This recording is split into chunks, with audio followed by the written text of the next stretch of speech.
Hello, സമയം ഏകദേശം 11 മണിയാകാറായപ്പോഴാണ് ഞാൻ വരയ്ക്കാൻ വന്നിരുന്നത്. കുഞ്ഞിച്ചെറുക്കൻ ഉറങ്ങി കേട്ടോ. അല്ല, ഇന്നിപ്പോൾ എന്തു വരയ്ക്കും? എൻ്റെ ജനലൊന്ന് തുറന്നിടാം. ചെറുതായിട്ട് മഴ പെയ്യുന്നുണ്ട്. എൻ്റെ ഈശ്വര, വെയിൽ കണി കാണാൻ പോലുമില്ലല്ലോ. എൻ്റെ ബുക്കിൽ ആദ്യം ഞാനൊരു വട്ടം വരച്ചു. അതിന് പുറമെ ഒരു വട്ടം കൂടി വരച്ച് അതിന് ചുറ്റും ചെറിയ ഇതളുകൾ വരച്ചു കൊടുത്തു. അതെ, എന്തായാലും എല്ലാവരും ഓണത്തെ വരവേൽക്കാൻ തയ്യാറാവുകയാണല്ലേ. എന്നാൽ പിടിച്ച ഒരു അത്തപ്പൂക്കളം പോലെ ഒരു അടിപൊളി ഡിസൈൻ. ഇത് ചെയ്ത് നിറങ്ങൾ കൊടുക്കുമ്പോൾ വളരെ ഭംഗിയാവും കേട്ടോ. എൻ്റെ കൂട്ടുകാരെ, വേഗം പെൻസിലും പേനയും ബുക്കും എടുത്തോ. നമുക്കും ഒരു അത്തപ്പൂക്കളം വരച്ചാലോ? പേന ഉപയോഗിച്ചാണ് ഈ ഡിസൈൻ്റെ ഔട്ട്ലൈൻ വരച്ചിരിക്കുന്നത്.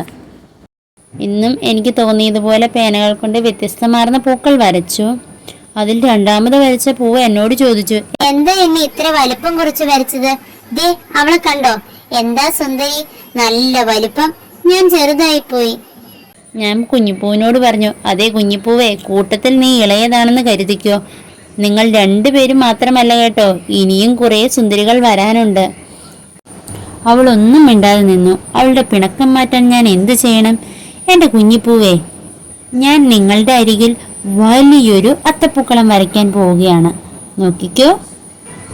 എല്ലാ പൂക്കളും തലയാട്ടി ചിരിച്ചു. എനിക്ക് സന്തോഷമായി. അവരുടെ പിണക്കം മാറിയല്ലോ. ആഹാ, അത്തപ്പൂക്കളം വരച്ചു തുടങ്ങിയപ്പോഴേക്കും മാവേലി വന്നോ? അതെ, ഞാൻ വെറുതെ വന്നതാ. അത്തപ്പൂക്കളം നന്നായി വരയ്ക്കണേ. എങ്കിൽ നമുക്ക് ഓണത്തിന്റെ അന്ന് കാണാം. എന്നാൽ നമുക്ക് ഓണത്തിന് കാണാം. ആഹാ, ഇത് ആരൊക്കെയാ വന്നേക്കുന്നേ? അപ്പുവും അമ്മുവുമോ? എന്തൊക്കെയുണ്ട് അപ്പു, അമ്മു വിശേഷം?